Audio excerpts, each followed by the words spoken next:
படம் வருமே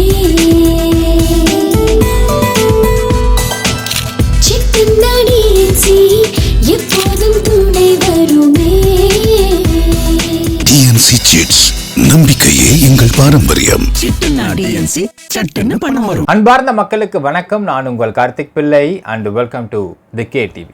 சவுக்கு சங்கர் மீது இன்று மட்டும் மெட்ராஸ் ஹைகோர்ட்டில் 3 கேஸ் வந்திருக்கு மக்களே. இப்போ போக போக பார்த்தீங்கன்னா இன்னும் கொஞ்சம் நாளில் ஒரு நாளைக்கும் சவுக்கு சங்கருக்கு மட்டுமே தனி காசு லிஸ்ட்டு போகிற மாதிரி வந்துருமோ நமக்கு தெரியல மக்களே. அந்தளவுக்கு சவுக்கு சங்கர் மீது வழக்கும் அதிகரித்து கொண்டிருக்கின்றது. இன்றைக்கு மட்டும் மெட்ராஸ் ஹைகோர்ட்டில் 3 கேஸ் வந்திருக்கிறது. என்னாச்சு இந்த 3 கேஸும், எந்தெந்த கேஸ் வந்திருக்கு, இதுக்கான என்ன பேக் ஸ்டோரி இருக்கிறா டீட்டெயிலாக பார்க்க போகிறோம் இந்த பதிவில்.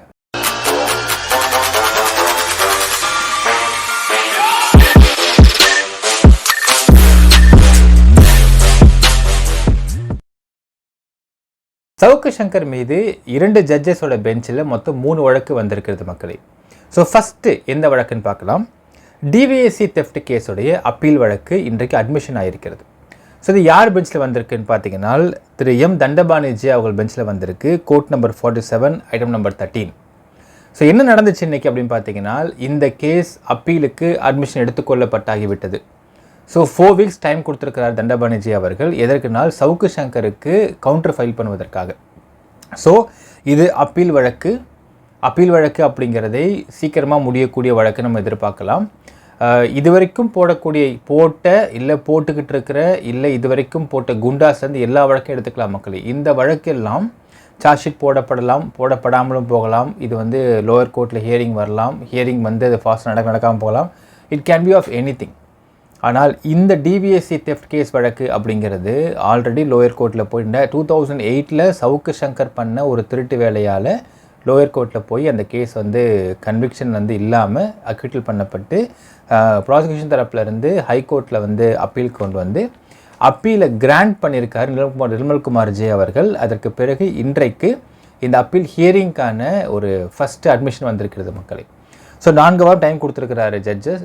ஸோ அதன்படி சவுக்கு சங்கர் அடுத்த மாதம் 13th கவுண்டர் ஃபைல் பண்ணி ஆகணும். அவங்க தரப்பு அட்வொகேட் மூலியமாக என்ன நடக்குதுன்றதை பார்க்கணும் மக்களே. இது ஒரு வழக்கு. ரெண்டாவது பார்த்தீங்கன்னா திரு சிவி கார்த்திகேயன் ஜே அவர்களோட பெஞ்சில் இன்னும் 2 வழக்கு. இது ரெண்டுமே பார்த்தீங்கன்னா டிஃபமேஷன் சூட். அதில் ரெண்டுமே வெவ்வேறு ஒரு பொசிஷனில் இருக்குதுன்னு சொல்லலாம் மக்களே. ஸோ ஃபஸ்ட்டு கேஸை பற்றி பார்க்கலாம். இந்த வழக்கு அப்படிங்கிறது 2022 வருஷம் வி செந்தில் பாலாஜி, அப்போது முன்னாள் மந்திரி அவர் தொடுத்த ஒரு டிஃபமேஷன் சூட். எப்போ தொடுத்திருக்காருன்னு பார்த்தீங்கன்னா 23/8/2022 தொடுத்திருக்காரு. அதில் 9/9/2022 கிட்டத்தட்ட கிருஷ்ணன் ராமசுவாமி ஜே அவர்களுடைய பெஞ்சில் வந்திருந்தது. அப்போது ஒரு இன்ட்ரிம் ஆர்டரே கொடுக்கப்பட்டுச்சு. என்ன கொடுக்கப்பட்டுச்சுன்னு பார்த்தீங்கன்னா, செந்தில் பாலாஜியை பற்றி எந்த விதமான ஒரு விமர்சனங்களோ, எந்த விதமான செய்திகளோ, கார்ட்டூனோ, இல்லை எந்த ரூபத்தில் எழுத்து மூலியமாகவோ இல்லை வீடியோ மூலியமாகவோ எதுவும் சவுக்கு சங்கர் பேசக்கூடாதுன்னு சொல்லிட்டு ஒரு இன்ட்ரிம் ஆர்டர் கொடுக்கப்பட்டுச்சு. அது மட்டும் இல்லை மக்களே, செந்தில் பாலாஜி அவர்கள் வில்சன், உங்களுக்கு திமுகவுடைய எம்பியான திரு வில்சன் அவர்கள் மூலியமாக சைதாப்பேட்டில் 4 கேஸ் பெட்டிஷன் போட்டிருக்காரு. 4மே கிரிமினல் டெஃபமேஷன் தான். அதில் ஒரு பெட்டிஷன்லாம் பார்த்தீங்கன்னா சவுக்கு சங்கர் பேசின ஒரு வீடியோவில் திமுகவுடைய ஏக்நாத் ஷிண்டேவே செந்தில் பாலாஜி தான். ஸோ கிட்டத்தட்ட மகாராஷ்டிராவில் எப்படி ஏக்நாத் ஷிண்டே அப்படிங்கிறவர் ஒரு கட்சியை அழிச்சிட்டு போனாரோ அதே மாதிரி இவர் அழிச்சிருவார்ன்ற மாதிரிலாம் பேசியிருப்பார். ஸோ அதெல்லாம் எதிர்த்து ஒரு தனி பெட்டிஷனாகவே போடப்பட்டிருந்து அந்த சமயத்தில் 2022 சமயங்களில்.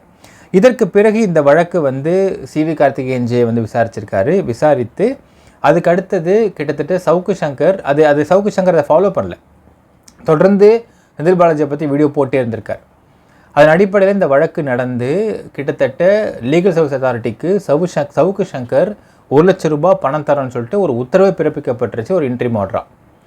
அதனையும் அவர் பண்ணவில்லைன்றது அடுத்த ஒரு குற்றச்சாட்டாக இருந்தது. ஸோ அந்த ஒரு குற்றச்சாட்டின் அடிப்படையில் இந்த வழக்கு அடுத்து நிறைய பெஞ்சஸ்க்கு மாறி மறுபடியும் சிவி கார்த்திகேயன் ஜே அவர்கள் பெஞ்சில் வந்திருக்கு. அநேகமாக இந்த வழக்கு ஜூலை 9 அட்ஜெண்ட் பண்ணியிருக்காரு. ஜூலை 9 அன்னைக்கு இந்த வழக்கு முடித்து வைக்கப்படும் அப்படிங்க எதிர்பார்க்கப்படுகிறது. ஏன்னா அப்படி சொல்லியும் இருக்கிறாரு இன்றைக்கான ஒரு கேஸ் ஹியரிங்கில் மக்களே. ஸோ அடுத்த வழக்கில் இந்த கேஸ் மெரிட்ஸை பற்றி டிஸ்கஸ் பண்ணப்பட்டுன்னு சொல்லியிருக்காரு. ஸோ ஜூலை 9th இந்த கேஸ் அட்ஜென்ட் பண்ணப்பட்டிருக்கிறது. இன்னொரு வழக்கு வந்தது அவர் பெஞ்சிலேயே.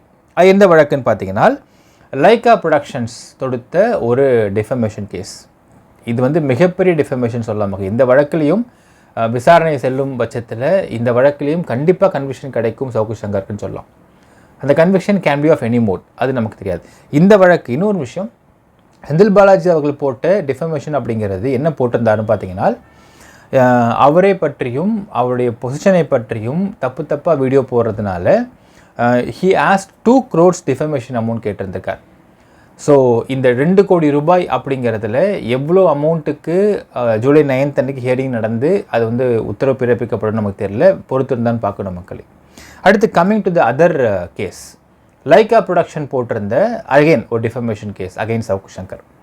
ஸோ லைக்கா ப்ரொடக்ஷன்ஸை பற்றி என்ன பேசியிருந்தாருன்ற தனி வீடியோவை நம்ம போட்டிருக்கோம் மக்களே. டிஸ்கிரிப்ஷன் லிங்க்கில் நான் கொடுக்குறேன், நீங்கள் பார்க்காதவங்க நீங்கள் பார்க்கலாம். அது வந்து லைக்கா ப்ரொடக்ஷன் மட்டும் கிடையாது, லைக்கா ப்ரொடக்ஷன்ஸ் மற்றும் இப்பொழுது டிஜிபி HOPFஆக இருக்கக்கூடிய சங்கர் ஜிவால் அவருடைய மகள், ஆக்சுவலி சங்கர் ஜிவாலுடைய மகள் வந்து அவங்க ஒரு நடிகையாக ஆசைப்பட்டுருக்கிற ஒரு இளம் நடிகைன்னு சொல்லலாம். ஸோ அவங்க she wants to become an actress. அதற்காக அவங்க முயற்சி பண்ணிகிட்ருக்கிறாங்க. அதன் அடிப்படையில் அவங்க ஒரு ஆல்பம் பண்ணியிருக்கிறாங்க அண்டர் கௌதம் வாசுதேவனுடைய டைரக்ஷனில். அதற்கு பிறகு இப்போது ரீசெண்டாக உங்களுக்கு வேல்ஸ் ப்ரொடக்ஷன்ஸில் ஜீவா அவர்களுடைய ஹீரோவாக வச்சு இவங்க ஒரு படம் கமிட் ஆகிருக்காங்க. எந்த ரூபத்துலையுமே எந்த விதத்துலையுமே லைக்கா கூட இவங்க கமிட் ஆகவும் இல்லை, லைக்கா ப்ரொடக்ஷன்ஸில் இவங்க படம் கமிட் ஆகலை. என்னால் ஒரு விஷயம் புரிஞ்சு கொள்ள வேண்டும், லைக்கா ப்ரொடக்ஷன்ஸ் சின்ன படங்களை பண்ணுவது கிடையாது. அவங்க தேர் ஆல்ரெடி இன் லாக். ஆக்சுவலாக இந்தியன் 2 ஆரம்பித்தாங்க, ஹியூஜ் பட்ஜெட்டு, லாக்கில் இருக்கிறாங்க. அதற்கு பிறகு அவங்க எந்த பெரிய படங்களும் எடுத்து பண்ணவும் முடியல. ஏன்னா அந்த அமௌண்ட் ரிலீஸ் ஆனால் தான் அவங்க லாக் ரிலீஸ் ஆக முடியும். அது மட்டும் இல்லாமல் அவங்களுக்கு வந்து லண்டனில் சில பிஸ்னஸ் வந்து அடிவாங்கியும் இருக்குதுன்னு நமக்கு தெரியும். ஸோ இப்படி இருக்கும் பட்சத்தில் என்ன ஆச்சுனால் போன மே மாதம் இப்போ டிசம்பர் நினைக்கிறேன், if I'm not wrong, Shankar Jiwal அவர்கள், முக ஸ்டாலின் அவர்கள் எல்லாருமே வந்து சேர்ந்து லண்டனுக்கு ஒரு ட்ரிப்பு போயிருக்காங்க. அப்படின்னும் என்ன பேச நான் சொல்கிறேன் மக்களே. ஆக்சுவலாக இந்த வீடியோ பேசப்பட்டது 1 மணி நேரம் 17 நிமிஷத்துக்கு மேலே. ஆனால் இந்த கேஸ் லைக்கா ப்ரொடக்ஷன்ஸ் வந்து ஹைகோர்ட்டில் ஒரு டிஃபமேஷன் போட்டதுக்கு பிறகு அந்த வீடியோ 46 நிமிஷம் அரௌண்டு 30 செகண்ட்ஸ் கிட்ட குறைக்கப்பட்டுச்சு, எடிட் பண்ணப்பட்டது. ஸோ ஒரிஜினல் வெர்ஷன் வெளியே வந்து தென் எடிட் பண்ணப்பட்டுச்சு. ஏன்னால் ஒரிஜினல் வெர்ஷனில் இன்னும் அதிகமாக பேசியிருப்பார் சவுக்கு சங்கர், நமக்கு தெரியும்.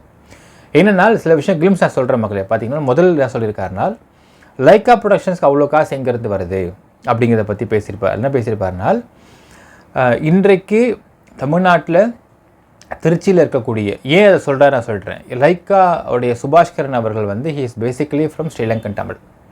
அங்கேருந்து லண்டனுக்கு சென்று அவருடைய பிஸ்னஸை நிறுவி அதுக்கு பிறகு வந்து லைக்காட்டில் அப்படிங்கிற ஒரு mobile service centres mobile service ஆரம்பித்து கொஞ்சம் கொஞ்சமாக முன்னேறி ஒரு பெரிய அளவில் ஒரு டைனாஸ்டி உருவாக்கியிருக்காருன்றது நிதர்சனமான உண்மை. அந்த இடத்துல இவர் என்ன பண்ணுறார், சவுக்கு என்ன பண்ணுறாருனா லைக்கா ப்ரொடக்ஷன் சுபாஷ்கரனையும் இலங்கையில் இருக்கக்கூடிய அகதிகள், அவங்க இப்போ தமிழ்நாட்டில் இருக்கக்கூடிய திருச்சி அகதிகள் முகாம் இருக்கின்றது, இலங்கை அகதிகள் முகாம், அதையே வந்து அவர் கம்பேர் பண்ணிக்கிறார். என்ன பண்ணுறாருனால் அகதிகள் முகாமில் வந்து எப்படி உள்ள வந்து KFC சிக்கன்ஸ் உள்ளே வருது, எப்படி துப்பாக்கி வருது, எப்படி வந்து அங்கே அவ்வளோ க்ரைம்ஸ் நடக்குது, இது எல்லாத்துக்கும் காரணம் வந்து லைக்கா ப்ரொடக்ஷன் சுபாஷ்கரன் தான் காரணம். ஸோ அவங்க கடல் வழியாகவே நிறைய தப்பான பிஸ்னஸ்லாம் பண்ணுறாங்க, செகண்ட் சேனல் பிஸ்னஸ் பண்ணுறாங்க, ஹவாலா மோசம் ஈடுபடுறாங்க, அப்படி செய்யப்பட்டு வரக்கூடிய பணத்தில் வச்சு தான் அவங்க வந்து சினிமாவில் இன்வெஸ்ட் பண்ணுறாங்க அப்படிங்கிற மாதிரி ஒரு கதை எடுத்து விட்டுருப்பார் இந்த வீடியோவில் சவுக்கு சங்கர். இப்போது அடுத்து என்ன கனெக்ட் பண்ணுறாரு நான் சொல்கிறேன் மக்களே. இப்போ நம்ம கேட்போம், ஏங்க அப்படி வந்து அவர் ஹவாலா பண்ணுறாரு, அவர் வந்து இந்த மாதிரி தப்பான விஷயம் பிஸ்னஸ் பண்ணுறாரு லைக்கா அப்படின்னா, Lyca productions not new for Tamil Nadu. நிறைய படம் ப்ரொடியூஸ் பண்ணியிருக்கிறாங்க, பெரிய பெரிய ஆக்டர் படம் ப்ரொடியூஸ் பண்ணிருக்கிறாங்க, ஹியூஜ் பட்ஜெட்லாம் இன்வெஸ்ட் பண்ணிருக்கிறாங்க. அண்ட் இங்கே உள்ள எல்லாருக்கும் தெரிந்த ஒரு நபர் தான். அவரை கைது பண்ணுறது ஈஸி. இப்போது இருக்கக்கூடிய HOPFஆன சங்கர் ஜிவால் ஏன் கைது நடவடிக்கை எடுக்காமல் இருந்தார் அப்படிங்கிற கேள்வி முன் வச்சா என்ன பண்ணணும்னு பார்க்குறாருனால் அது எப்படிங்க பண்ணுவார். ஏன்னா சங்கர் ஜிவாலுடைய மகள் வந்து நடிகையாக ஆசைப்பட்றாங்க. அவங்கள வந்து போன முறை வெக்கேஷனில் இருக்கப்போ லண்டனில் வந்து ஒரு மிகப்பெரிய ஹோட்டலில் போய் தங்குறாங்க எல்லோரும். யாருன்னா திரு சங்கர் ஜிவால் மற்றும் சங்கர் ஜிவாலோட மகள்லாம் போய் தங்குறாங்க. கூட சிஎம்மும் போயிருந்தார், அவங்க குடும்பமும் போயிருக்கிறாங்க. இவங்க எல்லாருக்கும் ஸ்பான்சர்ஸ் யாருன்னு பார்த்தா லைக்கா ப்ரொடக்ஷன்ஸு. அங்கே லைக்கா சுபாஷ்கரனை வந்து அவங்க மகளை மீட் பண்ண வைக்கிறாங்க. வச்சு அடுத்து வரக்கூடிய படங்களில் இந்த பொண்ணை கமிட் பண்ணி புக் பண்ணுற மாதிரி பேசியிருக்கிறாங்க. எப்படி சங்கர் ஜி நடவடிக்கை எடுப்பார் அப்படிங்கிற மாதிரி அந்த நேரட்டிவ் கொண்டு வந்திருப்பார் மக்கள். இந்த நேரட்டிவ் அப்படிங்கிறது கம்ப்ளீட்லி அப்சர்டுன்னு சொல்லலாம். ஏனால் அப்படி சங்கர் ஜிவால் மகள் ஒரு ஹை இன்ஃப்ளூயன்ஸில் ஒரு படத்தில் கமிட் பண்ணோம் அப்படின்னால் இப்போது இருக்கக்கூடிய எந்த ஒரு பெரிய படங்களையுமே 2-3 விஷயம் பார்க்கணும் மக்களே. First and foremost thing Lyca production சின்ன படம் பண்ணுறது கிடையாது, ரூல்ட் அவுட். பெரிய படம் பண்ணுறாருனால் பெரிய படத்தில் அவர் எல்லாத்தையும் பெரிய படங்களை முடிவு பண்ணுறது 2 பேர் தான். ஒன்று அந்த படத்துடைய ஹீரோ ஆர்எல்ஸ் டைரக்டர். இப்போ ஷங்கர் மாதிரியான டேரக்டர்ஸ் இருக்கிறாங்கனால் ஷங்கரும் முடிவு பண்ணுவார், அதில் இருக்கக்கூடிய ஆக்டரை கமல்ஹாசனும் முடிவு பண்ணுவார். இல்லை அஜித் விஜய் மாதிரி ஆக்டர்ஸ் இருக்கிறாங்கனால் அஜித்தோ விஜயோ மட்டும்தான் முடிவு பண்ணுவாங்க.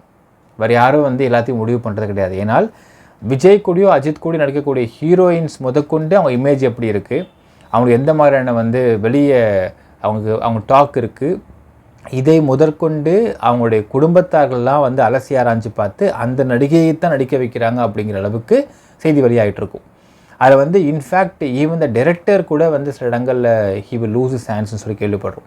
அப்படி இருக்கும் பட்சத்தில் லைக்கா ப்ரொடக்ஷன் சுபாஷ்கரன் கிட்ட போயிட்டு ஒரு நியூ ஃபேஸ் ஹீரோயினை சங்கர் ஜிவால் பொண்ணுன்ற ஒரே ஒரு கிரெடிபிலிட்டிக்காக கொண்டு போய் அவங்களை அறிமுகப்படுத்தி எப்படி வந்து வாய்ப்பு வாங்க முடியும் அப்படிங்கிறது முற்றிலும் வந்து அபத்தமான விஷயம் சொல்லலாம்.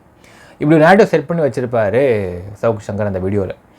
இதன் மூலிமா என்ன ஒரு சாதிக்க ட்ரை பண்ணியிருக்காருன்னு பார்த்தீங்கன்னா, சங்கர் ஜிவால் மேலே அள்ளி தெளிக்க வேண்டியது, அவங்க மகள் மேலே அள்ளி தெளிக்க வேண்டியது, சங்கர் ஜிவாலுக்கு பொண்ணாக பிறந்த ஒரே காரணத்துக்காக அவங்க மகள் மேலே வந்து அழித்தளிக்க வேண்டியது அவருடைய எல்லா வன்மத்தையும் இப்படி பண்ணி வச்சுருப்பார். ஸோ இதில் லைக்கா ப்ரொடக்ஷன்ஸ் வந்து அவங்க ஒரு வழக்கு போடுறாங்க. அந்த வழக்கு இன்று விசாரணைக்கு வந்தது ஹைகோர்ட்டில், ஹானரபிள் ஹைகோர்ட்டில் on same CV Karthikeyan J பெஞ்சில். அவர் ஆல்ரெடி போன முறை ஹியரிங் வந்தப்போ என்ன சொல்லிட்டாருனால் கவுண்டர் ஃபைல் பண்ண சொல்லிட்டாரு சவுக் சங்கர் தரப்புலேருந்து. இன்று வரை கவுண்டர் ஃபைல் பண்ணவில்லை. Again the case was adjourn to July 22. அன்றைக்காவது ஒரு கவுண்டர் ஃபைல் பண்ணணும். அப்படி கவுண்டர் ஃபைல் பண்ணனால் ஒரு 2-3 ஹியரிங் பார்த்து எக்ஸ்பார்ட்டியாக போடுவாங்கன்னு நினைக்கிற மக்களே. ஏன்னா எக்ஸ்பார்ட்டி போட்டால் என்ன பண்ணுவாங்கன்னா அந்த வீடியோ நீக்க சொல்லுவாங்க. ஆல்ரெடி இந்த வீடியோ வந்து எடிட் பண்ணி வச்சுட்டாரு சவுக் சங்கர் தரப்புலேருந்து. அடுத்தது இது மாதிரி ஒரு தப்பான புகாரை போட்டதுக்காக, ஏன்னா அவங்க ஒருத்தர் விளக்கத்தை கொடுக்கவே மாட்டேங்கிறாங்க இல்லைங்களா. ஸோ விளக்கத்தை கொடுக்கவே இல்லை அப்படின்னால் ஆட்டோமேட்டிக்காக எக்ஸ்பார்ட்டியாக போக வாய்ப்பு இருக்கிறது பார்க்க முடியுது மக்களே. அதற்கான ஒரு ஆர்டரையும் பிறப்பிப்பதற்கு வாய்ப்பு இருக்கிறது. ஸோ இன்று மட்டும் சவுக்கு சங்கருடைய வழக்குன்றது ஹைகோர்ட்டில் 3 வழக்கு வந்திருக்கிறது மக்களே.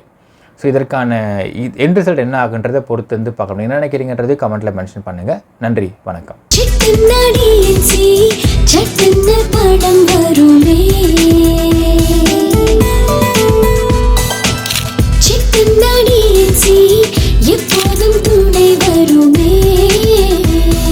டிஎன்சி சிட்ஸ், நம்பிக்கையே எங்கள் பாரம்பரியம்.